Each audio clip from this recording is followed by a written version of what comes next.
आपण सध्या भंडारा शहरातील रुक्मिणीनगर परिसरात आहोत. बघू शकतो आपण मोठ्या प्रमाणात काल आलेल्या पावसामुळे जे आहे नागरिकांची पंचायत झालेली दिसून येते.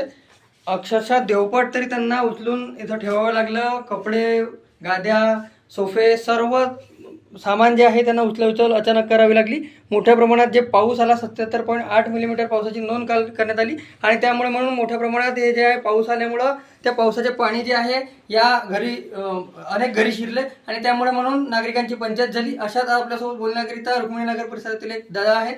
त्यांच्या घरी आपण सध्या आहोत. आपण त्यांच्याकडून थेट जाणून घेऊया. काय सांगाल दादा, कशी पंचायत काल तुमची झाली अचानक? ही पंचायत कालची नाही आहे. हे पंचायत किती वर्षापासून चालू आहे. यांनी प्रशासन येते जाते, काही आम्हाला मदत करत नाही. इथं आमदार आले, खासदार आले, CEO आले, कलेक्टर आले, पण त्यांनी देखील याच्यामध्ये काही कारवाई केली नाही. त्यांनी फक्त आम्हाला आश्वासन दिलं की आम्ही येऊ, आम्ही ते बुलडोजर लावू, त्यांनी साफ करू. काहीच त्यांनी केलेलं नाही. आणि काल तर पूर्ण कॉलनीची आमच्या फजिती झाली. इथं कमीत कमी 50 घरं पाणीच होते. आमचे CEO साहेब आले, तेही येत नव्हते.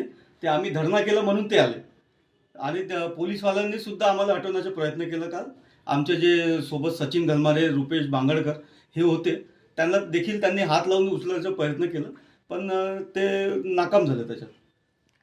नक्कीच काल यांना अक्षरशः इथं आंदोलन करावं लागलं होतं की पाण्यात हे घर होते, मात्र तरी सुद्धा प्रशासनाचे दुर्लक्ष होत होतं. शेवटी यांना आंदोलन करावं लागलं आणि प्रशासनाला कुठंतरी जाग आली, परंतु तरी देखील जे आहेत यांना नुकसान भरपाई आता मिळेल की नाही हा प्रश्न सध्या त्यांना पडलेला आहे.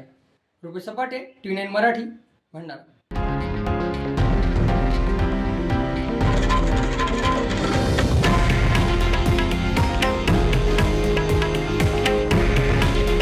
हे आहे देशातील नंबर 1 न्यूज नेटवर्क आणि आपण पाहत आहात TV9 मराठी. काळजी तुमची, हित महाराष्ट्राचं.